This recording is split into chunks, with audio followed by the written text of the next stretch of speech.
अथा विश्वास सुनने से और सुनना मसीह के वचन से होता है। और एक बार, अथा विश्वास सुनने से और सुनना मसीह के वचन से होता है। आमीन। यहाँ पर दो शब्द को विशेष रूप से तीन शब्द हम बोल सकते हैं। शुरू में है विश्वास, उसके बाद सुनना, फिर उसके बाद मसीह के वचन। तो विश्वास सुनने से, अगर हम वचन को सुनते हैं, मन लगा करके सुनते हैं, तो हमारे मन में विश्वास उत्पन्न होता है, विश्वास बढ़ने लगता है। अगर वचन अच्छा से सुनाया जा रहा, अच्छी तरीके से वचन को प्रचार किया जा रहा है, अगर आप मन लगा कर सुनेंगे तो हमारे मन में विश्वास उत्पन्न होगा, विश्वास में हम आगे बढ़ेंगे। उसके बाद सुनना मसीह के वचन से होता है। अब हम सुन तो रहे हैं, अगर हम बाइबल के वचन से अलग हट करके कोई चीज़ हमको बताया जा रहा है तो उसमें विश्वास नहीं बढ़ेगा। सिर्फ बाइबल के वचन को अगर अच्छी तरीके से हमको सुनने को मिल रहा है, अच्छे तरीके से बताया जा रहा है, तो विश्वास बढ़ेगा। और अभी बहुत जगहों में क्या होता है, वचन को सही रीति से प्रचार नहीं किया जाता है।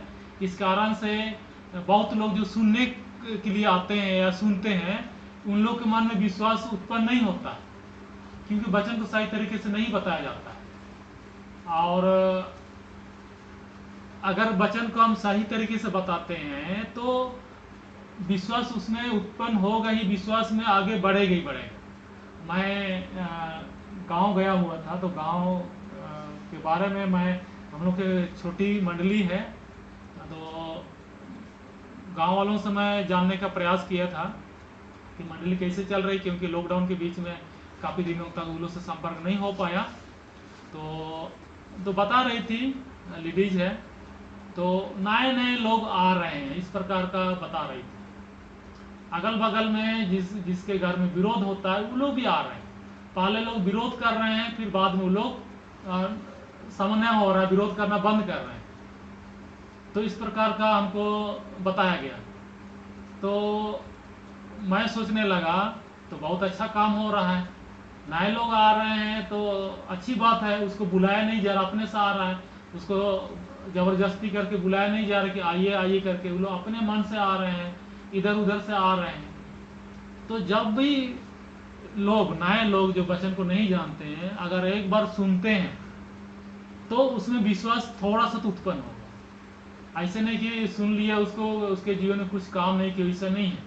बाइबल वचन में इतना प्रबल है, इतना सामर्थ्य है, जो कोई भी वचन को सुनेगा उसके मन में विश्वास जरूर होगा।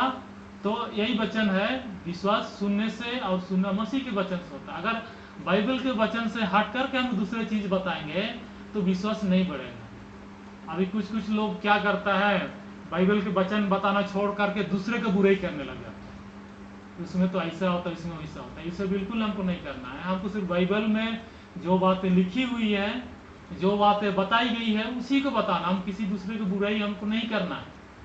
सिर्फ अपने अंदर में जो विशेषता है, या बाइबल के अंदर में जो भी विशेषता है, उन चीजों को, उन वचनों को हमको लोगों को सुनाना है, दूसरे की शिकायत नहीं करना। अगर इस प्रकार से हम करते हैं, बाइबल के वचन को ही हम सुनाते हैं अच्छी तरीके से, तो लोगों के मन में विश्वास होता है, और उसके बाद परमेश्वर उसके जीवन में कार्य भी करता है।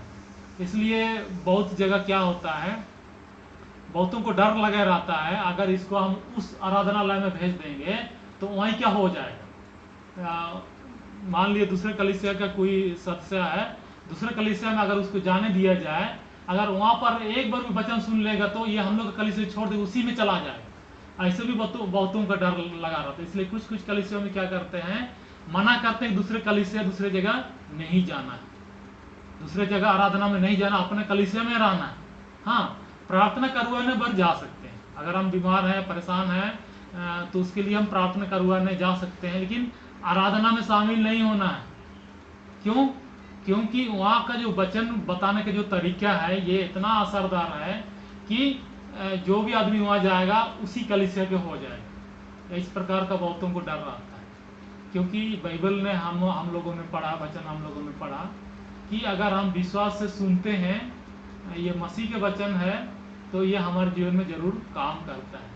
अगर हम वचन प्रचार करते हैं तो किसी के जीवन में काम हो रहा है, विश्वास में वो आगे बढ़ रहा है या बढ़ रही है, तो हम सही वचन बता रहे हैं, ये हमको आश्वस्त हो जाना है। अगर मैं वचन प्रचार कर रहा हूँ और जो नया आदमी आया हुआ है उसके जीवन में कुछ भी काम नहीं कर रहा है, तो मैं वचन प्रचार कर रहा सही तरीका नहीं, क्योंकि बाइबल का एक एक वचन हम परमेश्वर की अगुवाई में ही बोल सकते हैं।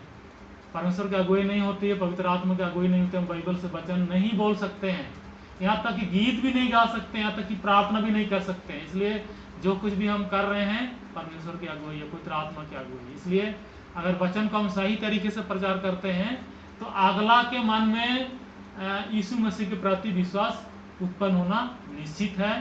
भले ये कम और ज्यादा का अंतर हो सकता है, कम विश्वास उत्पन्न हुआ एक बार में, दूसरी बार में और थोड़ा ये हो सकता है, लेकिन कुछ न कुछ उसके मन में विश्वास जरूर उत्पन्न होगा, क्योंकि बाइबल वचन परमेश्वर के मुख से निकला है। ये वचन परमेश्वर है, हम यूहन्ना रचित सुसमाचार में हम पढ़ते हैं।